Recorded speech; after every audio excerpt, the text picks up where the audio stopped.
Hello students. 20 तारीख कल exam होने वाला है। एमपी गवर्नमेंट का जो रुक जाना नहीं योजना है, commerce group book keeping and accounting का जो पेपर होने वाला है, आज मैं आपको इम्पॉर्टेंट थ्योरी क्वेश्चन बताने वाला हूँ। 2 नंबर वाले क्वेश्चन, 3 नंबर वाले, 4 नंबर वाले और 5 नंबर वाले। ऑब्जेक्टिव क्वेश्चन के 4 वीडियोस मैं अपलोड कर चुका हूँ, उसको अच्छे से देख लीजिएगा। उसी के अंदर से ही आएगा जो भी आना होगा। और आज जो मैं आपको प्रोवाइड कर रहा हूँ, ये एमपी बोर्ड का जो सप्लीमेंट्री का एग्ज़ाम होना है उसमें भी इक्वली इम्पॉर्टेंट है। चलिए शुरू करते हैं बिना किसी टाइम वेस्ट किए। तो ये है 2 नंबर वाले क्वेश्चन, 3 नंबर वाले, सॉरी मैं 1 मिनट पहले 2 नंबर वाला कर देता हूँ। ये what do you mean by income and expenditure account, what is sacrificing ratio, what is gaining ratio, write any 2 objectives of accounting ratio या ratio analysis, write any write the meaning of analysis of financial statement, write the limitation of accounting ratio, how would you find out cost of good sold. ये आपको मिल जाएगा।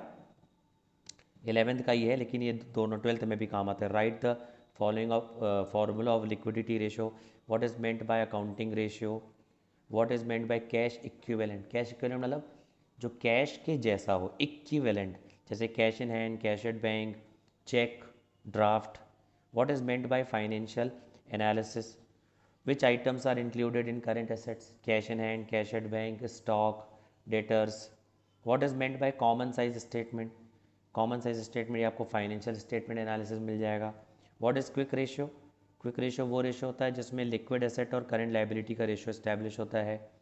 Right any 2 objectives of common size statement, ये जो मैंने यहाँ पे लिखा था कॉमन साइज स्टेटमेंट क्या है और इसके ऑब्जेक्टिव अलग क्वेश्चन है। What is cash flow, flow means inflow and outflow, cash का आना और कैश का जाना। 3 एक्टिविटीज़ में कैश आता भी है और जाता भी है। 3 एक्टिविटीज़ कौन सी है? Operating activity, financing and investing. What are financing activities, financing activities का मतलब एक कंपनी को फाइनेंस कहाँ से आता है और फाइनेंस में पैसा कहाँ जाता है। व्हाट आर क्विक एसेट्स, वो एसेट जिनको हम कैश में कन्वर्ट कर सकते हैं। करेंट एसेट में स्टॉक और प्रीपेड एक्सपेंस को अगर हम निकाल दें तो बाकी जितनी भी एसेट्स हैं वो करेंट एसेट्स होती हैं। ये 2 नंबर वाले क्वेश्चन थे, वीडियो पॉज करके आप आराम से देख लीजिएगा इनके आंसर बुक से या सीरीज से। अब ये 3 नंबर वाले question, right the method of dissolution of form any 3। अब ये क्वेश्चन 4 नंबर में भी आ सकता है तो उसमें बोल देगा एनी 4। तो ये क्वेश्चन ऐसा है कि 3 नंबर में भी आ सकता है, 4 में भी। जैसे ये भी क्वेश्चन है, right the difference between dissolution of firm and dissolution of partnership. अब ये 3 नंबर में भी आ सकता है, 4 नंबर में भी। 3 नंबर में आएगा तो 3 डिफरेंस लिखिए, 4 नंबर में आएगा तो 4। Right the difference between revaluation account and realisation account, तो ये भी सेम क्वेश्चन है, 3 नंबर में भी आ सकता है, 4 नंबर में भी आ सकता है। तो फिर 4 पॉइंट्स लिखने पड़ेंगे। प्रेफरेंस शेयर और इक्विटी शेयर में डिफरेंस, 3 डिफरेंस लिखने हैं, 3 नंबर का क्वेश्चन है। 4 नंबर का क्वेश्चन को 4 लिखिएगा। Similarly distinguish between shares and debenture, तो ये क्वेश्चन आप जरूर देख लीजिएगा। 3 नंबर में नहीं आएगा तो 4 नंबर में आ जाएगा। 3 डिफरेंस लिखने हैं शेयर और डिवेंचर में।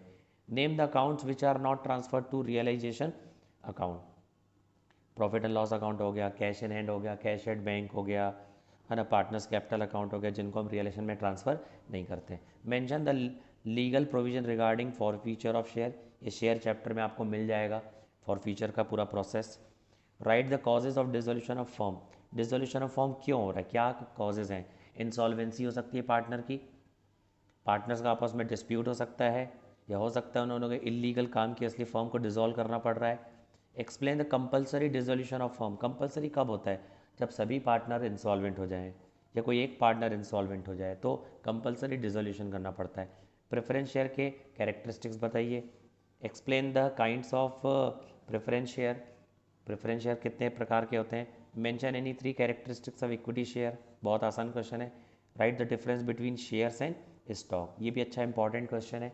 तो इनमें से ज़्यादातर क्वेश्चन 3 नंबर में भी आ सकते हैं, 4 नंबर में भी आ सकते हैं सेम क्वेश्चन, इसलिए मैंने यहाँ पर भी लिखा है। Explain any 4 characteristics of a company, company is an artificial person having separate entity, है ना।